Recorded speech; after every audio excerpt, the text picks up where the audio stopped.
사랑을 마음에 부으시다라는 제목으로 함께 말씀을 나누겠습니다.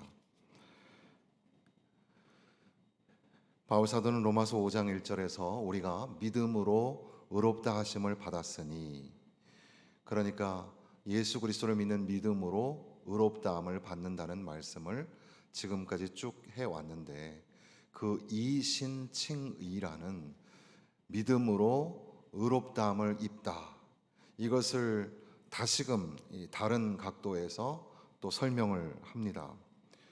1절에 보면 우리 주 예수 그리스도로 말미암아 하나님과 화평을 누리자.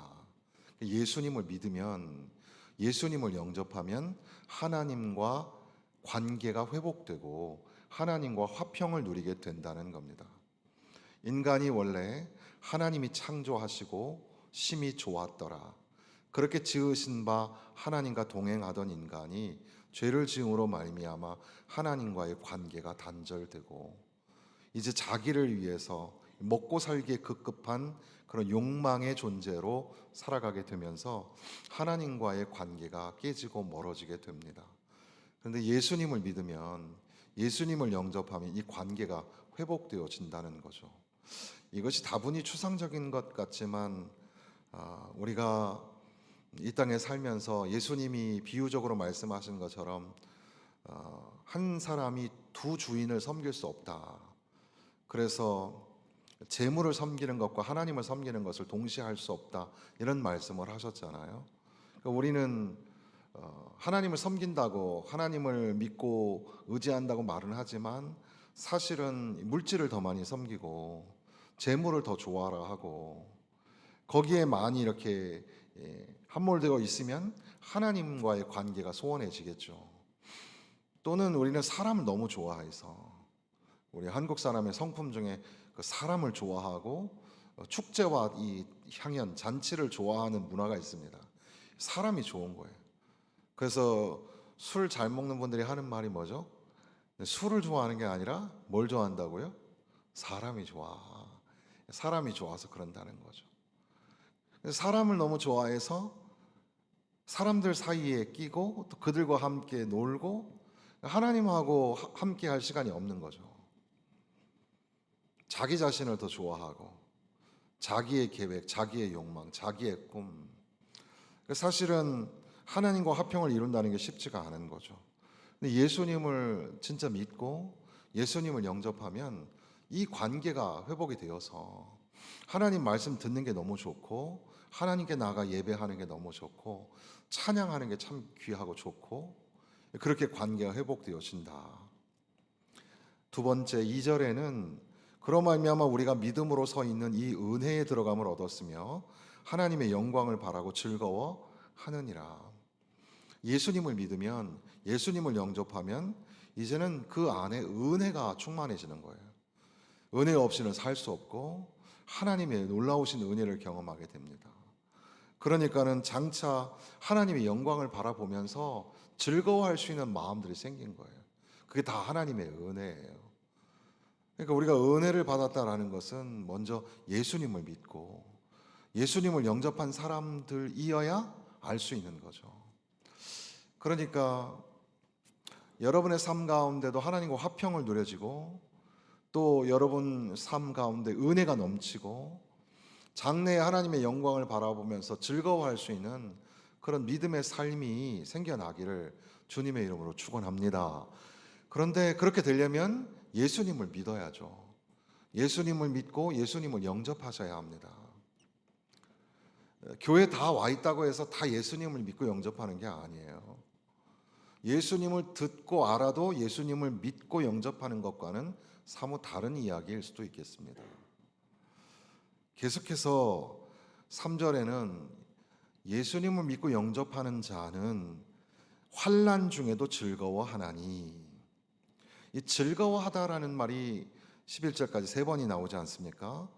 2절에도 즐거워하느니라, 3절에도 즐거워하나니, 11절에도 즐거워하느니라, 즐거워한다. 환난 중에도 즐거워한다. 5절에 보면 소망이 우리를 부끄럽게 하지 아니한다라고 말을 하는데, 부끄럽지 않다, 이게 이제 영어적 화법이기도 하고 또 이 헬라적 화법이기도 한데, 나는 무엇을 자랑한다라고 말하지 않고 나는 부끄러워하지 않는다라고 표현을 하죠. 그게 오히려 고고적으로 더 강조해서 나는 자랑한다 이런 말이 되는데 1장 16절에 로마서 1장 16절에 보면 내가 복음을 부끄러워하지 아니하노니 복음을 부끄러워하지 아니한다라는 말은 복음을 자랑한다 이런 말인데 소망이 부끄럽게 하지 아니함은 무엇을 환난을 부끄러워하지 않는다라는 거죠. 환난을 부끄러워하지 않는다는 것은 환난을 자랑한다는 뜻이에요. 오히려 하나님 앞에서 환난을 즐거워한다는 뜻이죠. 여러분, 환난을 즐거워하거나 환난을 자랑하면서 살아가는 사람이 있을까요? 어떻게 생각하세요? 그런데 지금 바울 사도는 환난을 즐거워한다.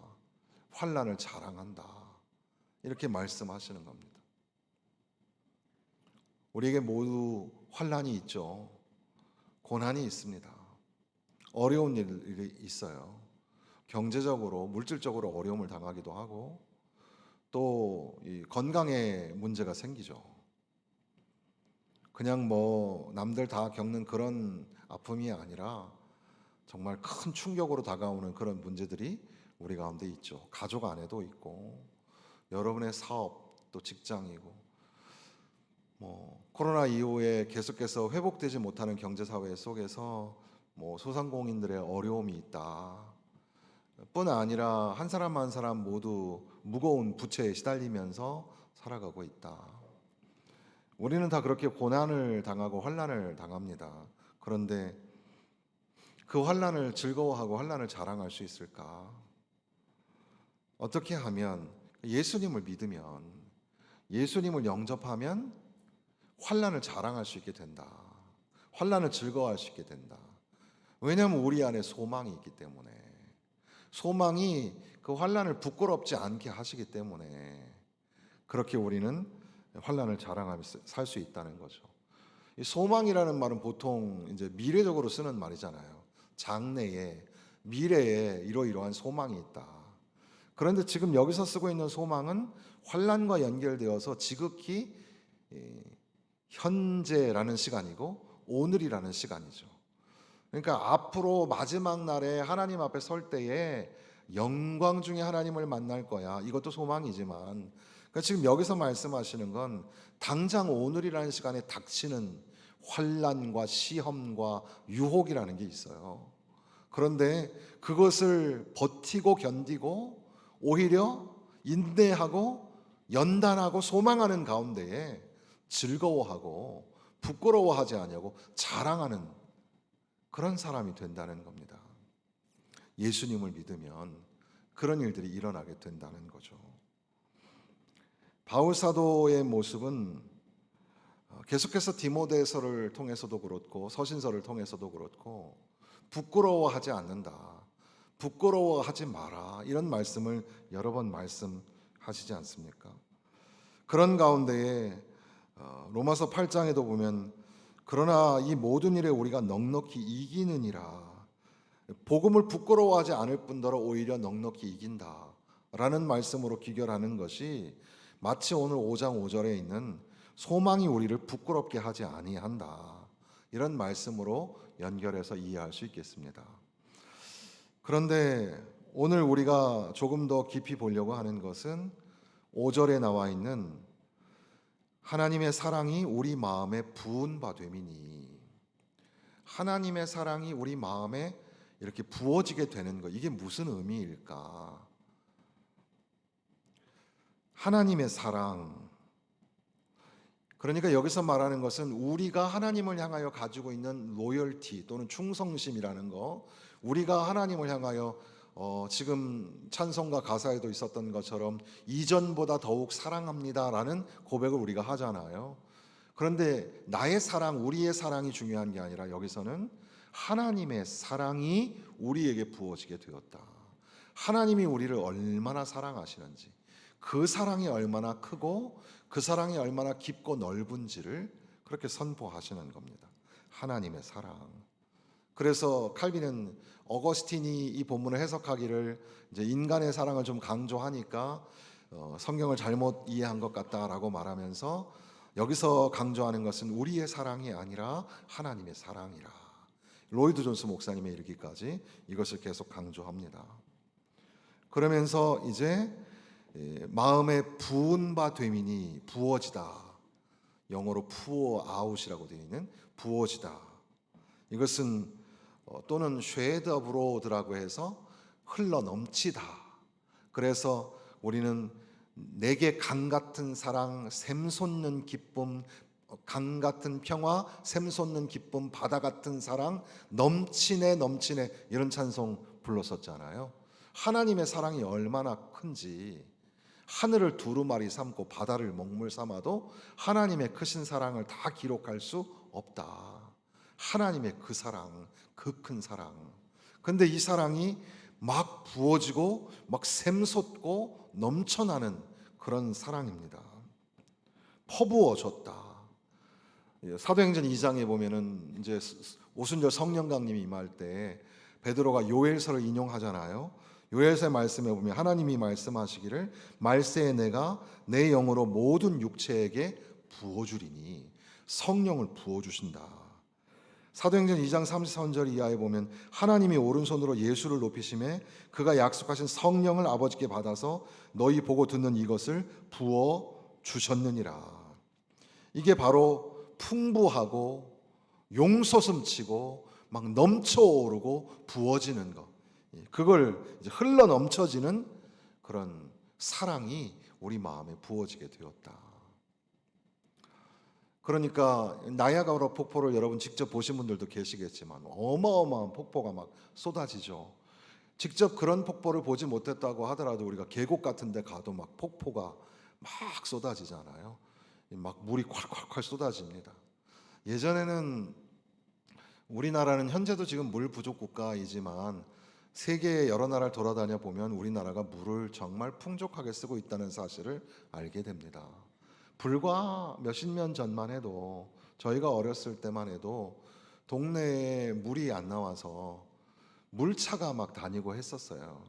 그래서 물지게 지고 다니는 사람들을 볼 수 있었고 수도 펌프질을 해서 그래서 이제 쓰기도 하고 너무 더운 날 참 무더위를 우리가 잘 지났습니다.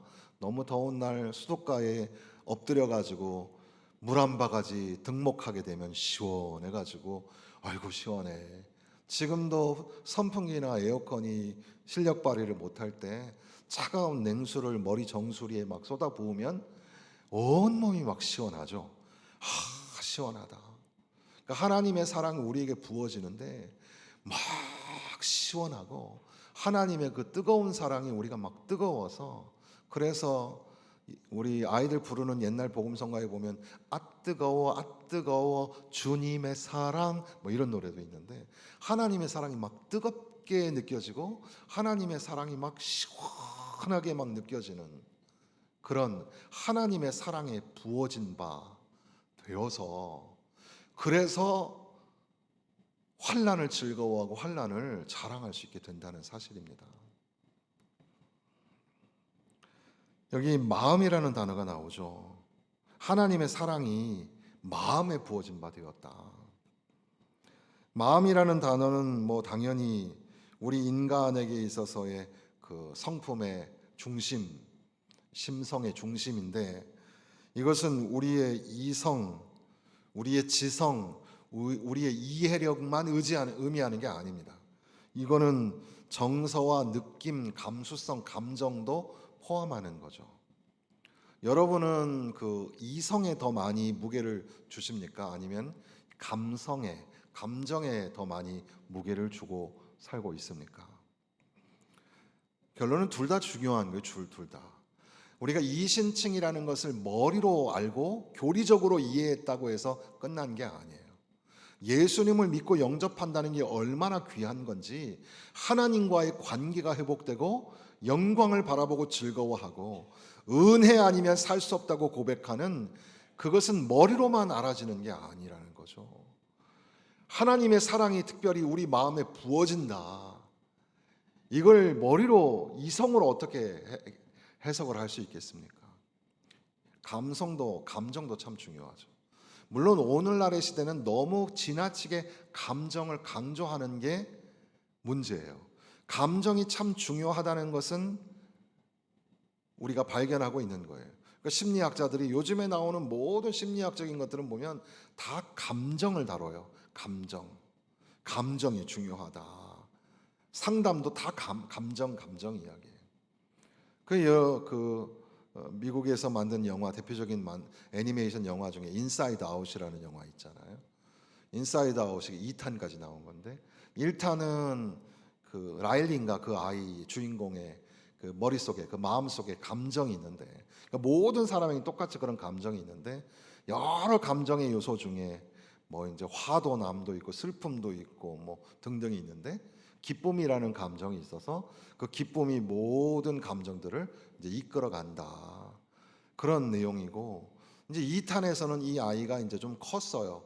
커서 이제 청소년 시기를 맞이하니까 청소년 시대는 뭐 방황하는 별, 질풍노도의 시기라고 말하잖아요. 그러니까 그 아이들에게 있어서는 불안이라는 앵자이어티라는 감정이 굉장히 크게 작용을 한단 말이에요. 그래서 새로운 감정들이 등장한다. 뭐 그러면서 그걸 이제 애니메이션으로 사람들이 보면서 아, 진짜 우리 마음속에 여러 감정이 있겠구나. 이런 생각을 하죠. 그 영화가 주는 긍정적인 효과라고 본다면 우리 인간에게 감정이라는 게 있는데 감정은 참 중요한 거다. 감정이 손상될 수 있다. 우리 모두는 다 감정이 있다는 걸 가르쳐 주기 때문에 좋은 효과가 있겠죠. 그럼 문제는 뭐냐면 그걸 지나치게 강조하는 시대가 돼서 우리 아이들 감정 상하게 하면 안 돼. 그래서 막 조심조심 키우는 데만 집중을 하죠. 그러나 때로는 불안이나 염려나 두려움이나 공포라는 감정도 굉장히 의미 있고 중요한 감정들이에요. 하나님 앞에 예배하는 자는 하나님을 향한 경외감을 가져야 돼요. 두려움이라는 감정도 필요하다는 사실이죠. 아무튼 제가 드리고자 하는 말씀은 우리가 예수님을 믿으면 의롭다함을 받는다. 이것을 우리가 머리로만 알고 이성적으로 아무리 알고 있어도 우리가 감정적으로 느낌으로 이것을 깨닫지 못하면 그 사람은 전혀 하나님의 사랑을 이해하지 못하는 사람이죠. 하나님의 사랑이 우리 가운데 막 부어지는 거예요. 폭포처럼 하나님의 사랑이 우리 마음에 부어지는 거예요. 더군다나 학자들은 바울 사도가 전체사 하나에까지 신경을 쓰고 있다 그러는데 우리 마음 안에 부은 바 됨이니, 이 말은 우리 마음속 구석구석까지 하나님의 사랑이 막 부어지는 겁니다. 하나님의 사랑이 넘쳐나게 부어지는 거죠. 사랑하는 성도 여러분, 여러분의 삶에 하나님의 사랑이 넘쳐나고 여러분의 마음속에 하나님의 사랑이 부어져서 막 넘치는 그런 경험들이 있으시기를 바랍니다. 곰곰이 생각해 보면 이 말씀을 이해하기 위해서 우리는 원론적인 이야기를 하게 됩니다. 여러분은 예수님을 믿으십니까? 예수님을 믿고 예수님을 영접하셨습니까? 그 예수님을 믿는 것이 바로 하나님과의 화평, 주님의 은혜 안에 들어감이고, 그리고 환난을 자랑하고 즐거워하는 삶을 사는 그런 소망이 우리 가운데 생겨 있는 거고, 하나님의 사랑이 막 우리 가운데 부어지는 것을 경험하는 삶이 되겠습니다. 앞서 말씀드린 것처럼 주일날 11시 예배 나오신 여러분, 열심히 있으셔서 나오신 거죠. 주님을 향한 사랑이 있으셔서 나온지도 모르겠습니다. 다시 한번 진지하게 자문해 보십시오. 스스로에게. 여러분 예수님을 믿으십니까? 예수님을 나의 구주로 영접하십니까? 예수님에 대하여 아는 것만으로는 족하지 않습니다. 예수님이 또 성경에서 하는 그런 고상한 지식, 좋은 얘기 듣는 걸로 만족해서도 안 됩니다. 그러니까 우리는 우리 삶에서 하나님과의 화평도 없을 뿐더러 물질이 제일 좋고, 교회 올 때도 복 받으러 오는 거고, 공교롭게도 내일부터 하는 특세의 제목이 복 주시옵소서인데 우리가 하나님이 주시는 축복에 관하여 어떻게 생각해야 될까 고민하게 됩니다. 예수님을 영접하지 않았으니 예수님의 사랑을 알 수가 없죠. 여기에 세 번이나 뭐뭐 하는 때에 뭐뭐 하는 때에 라는 말이 나오는데 6절에 보면 우리가 아직 연약할 때에, 8절에는 우리가 아직 죄인 되었을 때에, 10절에는 아직 우리가 원수 되었을 때에, 그러니까 미처 우리가 준비되지 않았을 때에, 아직 우리가 어리고 연약하고 여전히 죄인이었을 때에 십자가에서 예수님이 죽으심으로 말미암아 하나님의 사랑이 우리에게 확증되었다고 말씀하십니다. 그러니까 예수님의 십자가상에서 흘려주신 보혈의 은혜, 그 능력으로 말미암아 우리가 이제 하나님과의 관계가 회복되어지고 환난을 자랑하고 즐거워할 수 있는, 그러니까 우리의 삶에, 우리의 마음속 깊은 곳에 하나님의 사랑이 넘치도록 부어지게 되었다는 사실이죠.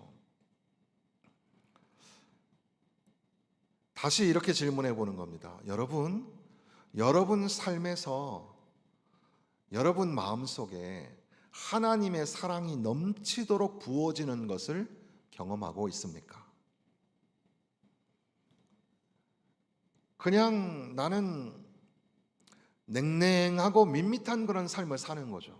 뭐 교회 와도 교회 안 와도 뭐 그냥 별로 내 안에 그런 변화가 없고 하나님 사랑이 막 부어진 게 없고, 그러니 환난이 찾아올 때 그걸 버텨내질 못하죠.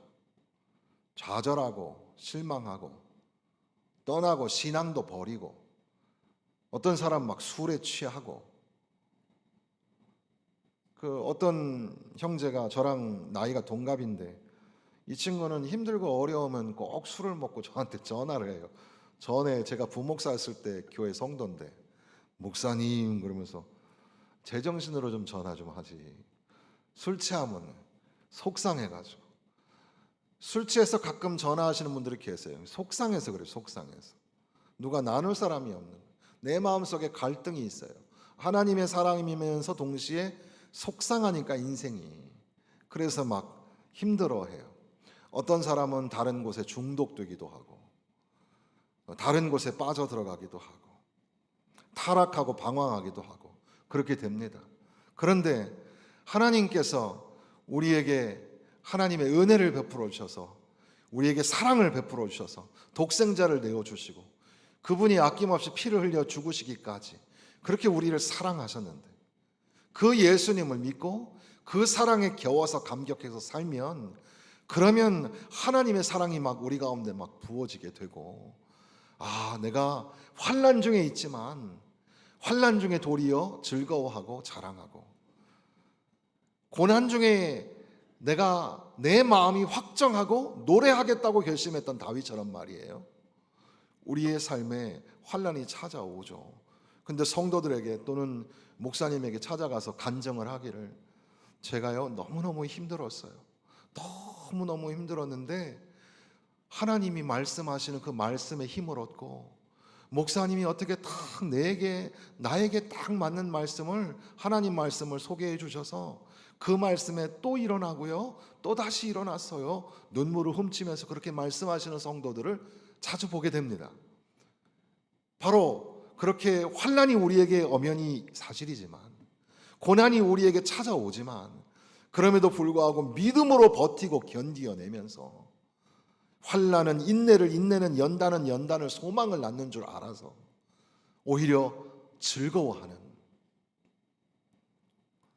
그러니까 여러분의 삶에 다시금 질문하기를, 여러분에게 환난이 찾아오죠? 그 환난이 찾아올 때 즐거워하실 수 있겠습니까? 환난 중에도 막 노래하고 즐거워할 수 있겠습니까? 한번 진지하게 생각해 봐야 합니다. 로이드 존스 목사님은 이 로마서 5장의 강해 속에서 이제 그러한 몇 가지 사례를 얘기하시는데, 내용은 기니까 좀 간략하게 제가 압축하면, 아주 훌륭한 목사님이 계셨는데 그 목사님은 사랑하는 딸들이 있었고, 또 사랑하는 아내가 있었는데 사랑하는 딸들이 먼저 죽습니다. 그래서 사랑하는 아내마저도 죽습니다. 그때 말할 수 없는 슬픔이 그 가운데 찾아오고 밀려오지만 그럼에도 불구하고 환난 중에 즐거워한다. 내 안에 소망이 있어서 나는 슬퍼하지 않는다. 왜 슬프지 않겠어요? 왜 가슴이 찢어지도록 아프지 않겠습니까? 그럼에도 불구하고 하나님의 사랑이 내 가운데 부어진 바 되어서 천국 가서 다시 만날 것을 약속하면서 그렇게 그 시간을, 그 고통의 시간을 통과하는 거죠. 또 어떤 사람은, 믿음이 좋은 어떤 사람은 자기가 곧 죽을 것을 안 거예요.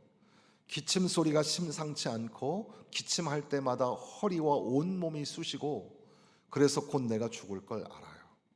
사람들은 아유 이 사람이 이제 죽게 되었다고 내 주변에 둘러와서 슬퍼하기도 하고 위로하기도 하고 더 이상은 볼 수 없음에 그 이별의 아픔을 가지고 내 주변에 둘러서 있는데 나도 그들을 다시 볼 수 없음에 섭섭한 마음이 들지만 동시에 나는 하늘나라 가서 주님을 만날 생각에 들떠 있었고 신이 나고 그래서 오히려 즐거워하는 마음을 갖고 있었다. 그런 임종의 후기의 기록을 소개하고 있습니다. 여러분에게는 어떤 것이 환난입니까? 수도 없이 여러 다양한 종류의 환난과 고난과 핍박을 우리가 경험하지만 그러나 예수님을 믿고 예수님을 영접하는 가운데에 하나님과의 관계가 회복되고 하나님의 은혜를 풍성하게 누리며 특별히 우리 가운데 생겨나는 소망, 하나님의 사랑이 우리에게 막 부어진 바 된 그 소망으로 인하여서 부끄러워하지 아니하고 자랑하고 즐거워하며 살아갈 수 있기를 주님의 이름으로 축원합니다. 그런데 이 말씀을 마치기 전에 우리가 한 가지 더 보게 되는 것은 이 5절에 보면은 소망이 우리를 부끄럽게 하지 아니하면 우리에게 주신 성령으로 말미암아 하나님의 사랑이 우리 마음에 부은 바 됨이니. 그러니까 성령이 충만한 것, 이거 참 중요한 겁니다. 그래서 예수님께서도 말씀하셨잖아요. 너희가 하나님 앞에 간절히 부르짖으면 자식에게 좋은 거를 주시지 않겠느냐. 그러므로 너희가 하나님 앞에 부르짖으면 하나님께서 좋은 것 곧 성령을 주시지 않겠는가. 그래서 토마스 구딘이라는 목사님은 간구하십시오. 계속해서 간구하십시오. 간청하십시오. 계속해서 간청하십시오. 더 좋은 것을 달라고 기도하십시오. 기도하십시오. 이런 메시지를 전했는데 우리는 하나님 앞에 기도하기를 하나님 우리에게 성령을 부어 주옵소서. 성령을 부어주셔서 우리 가슴이 뜨거워지게 하여 주옵시고 하나님의 사랑이 우리 마음에 부어지는 것을 체험할 수 있도록 성령을 부어 주옵소서. 성령을 우리 가운데 부어 주옵소서. 이렇게 기도하는 겁니다. 그러면 하나님이 우리 가운데 성령을 주시고 성령이 충만하게 역사하시는 가운데에 하나님의 사랑이 넘치도록 부어주시는 것을 깨닫게 되는 줄로 믿습니다. 예수님을 믿으면, 예수님을 영접하면 성령이 우리 가운데 찾아오시고 성령 충만한 가운데에 하나님의 사랑을 체험하고 깨닫으면서 살아가야죠. 여러분 성령 충만한 삶을 살고 있습니까? 이번 한 주간 살면서 하나님 앞에 간절히 기도하는 겁니다. 성령을 충만하게 부어 주옵소서.